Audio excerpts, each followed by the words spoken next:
Israel Hamas युद्ध के बीच Israel और ईरान के बीच भी जंग की आशंका बढ़ गई है। इसे लेकर अमेरिका से रूस, जर्मनी और भारत जैसे देश अभी से सतर्क हो गए हैं। भारत सहित सभी देश मिडिल ईस्ट के देशों को लेकर एडवाइजरी जारी कर रहे हैं। रूस और जर्मनी ने ईरान और इजरायल के लिए अपनी उड़ानें रद्द कर दी। साथ ही मध्य पूर्व के देशों से संयम बरतने को कहा। इजरायल और ईरान से भी धैर्य बनाए रखने की अपील की है, मगर हालात बिगड़ते ही जा रहे हैं। मध्य पूर्व के देशों में भीषण बाढ़ छिड़ने की आशंका से भारत भी सतर्क हो गया है। भारतीय विदेश मंत्रालय ने अपने नागरिकों को ईरान और इजरायल की यात्रा नहीं करने की सलाह दी है। साथ ही इन दोनों देशों में रह रहे नागरिकों को भारतीय दूतावास से संपर्क कर अपना पंजीकरण कराने की सलाह दी है। इससे मध्य पूर्व के देशों में भयंकर अशांति, असुरक्षा, महंगाई और कीमतों में बढ़ोतरी के साथ आम नागरिकों के जीवन पर खतरा भी बढ़ गया है। इजरायल और ईरान में ये दुश्मनी 1979 के समय की है, जब ईरान में इस्लामिक क्रांति हुई थी। ईरान में पश्चिम को चुनौती देने वाले नेतृत्व का उदय हुआ। इसके बाद से ही ईरान ने इजरायल को मिटाने की बात करने लगा।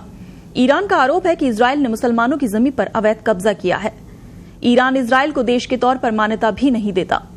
इजरायल युद्ध में तनाव की जड़ें तभी से जम चुकी थी, मगर इस बीच इजरायल हमास वार ने इसको और चिंगारी दे दी। ईरान गाजा पर इजरायली हमले के खिलाफ है।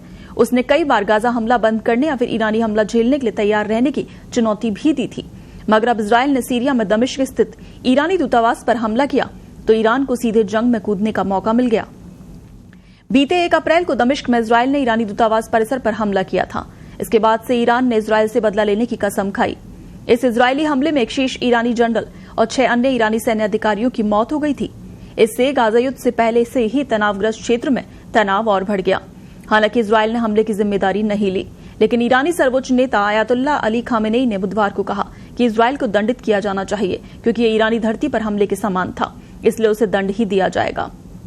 तो यूरोप से लेकर मध्य पूर्व तक अशांति और अस्थिरता का दौर पहले से ही चल रहा है। ऐसे में यदि वाकई ईरान ने इजरायल पर हमला किया तो ये तीसरे विश्व युद्ध की आशंका को और बढ़ा सकता है। अभी रूस यूक्रेन युद्ध और इजरायल हमास युद्ध चरम पर है। इससे पहले आर्मीनिया अजरबैजान युद्ध भी हो चुका है। इधर पाकिस्तान ईरान, पाकिस्तान अफगानिस्तान, चीन ताइवान, चीन फिलीपींस और भारत चीन व भारत पाकिस्तान के साथ उत्तर कोरिया व दक्षिण कोरिया के बीच भी तनाव चरम पर है। ऐसे में इजरायल पर ईरानी हमले से पूरे मध्य पूर्व में संघर्ष बढ़ सकता है। इजरायल के खिलाफ फिलिस्तीन पहले से युद्ध में है। अब ईरान, लेबनान और मिस्र जैसे देश भी जंग में कूद सकते हैं। ऐसे में अमेरिका, रूस, चीन की भी एंट्री हो जाएगी। ये तीसरे विश्व युद्ध की वजह बन सकता है। उधर इस्लामिक देश ईरान पर हमला होने की स्थिति में लामबंद हो सकते हैं। इजरायल के खिलाफ ईरान की संभावित जवाबी कार्रवाई से मध्य पूर्व सहित दुनिया में तेल की कीमतों पर गंभीर असर पड़ सकता है। मध्य पूर्व में युद्ध क्षेत्र का विस्तार हो सकता है। इसमें कई और देशों के कूदने से तेल की कीमतों में आग लगने के साथ महंगाई चरम पर पहुंच सकती है। ऊर्जा खाद्य का भारी संकट दुनिया में हो सकता है। कई देशों में हजारों लोगों को भुखमरी जैसी स्थिति का सामना करने के लिए मजबूर होना पड़ सकता है। तेल बाजार डामाडोल हो सकता है। आपको बता दें, इजरायल हमास युद्ध ने गत 6 महीने से पहले ही मध्य पूर्व में अशांति और अस्थिरता फैला दी है।